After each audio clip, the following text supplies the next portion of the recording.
আসসালামু আলাইকুম বন্ধুরা, শুভ সকাল। সবাই কেমন আছেন? আমি এখন আসছি একটি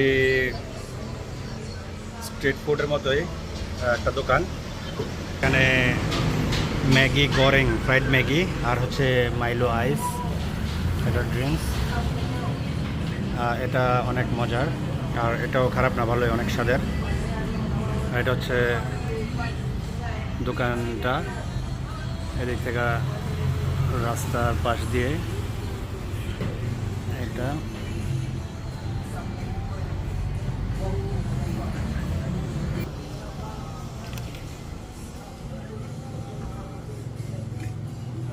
ট্রাই করে দেখতেছি।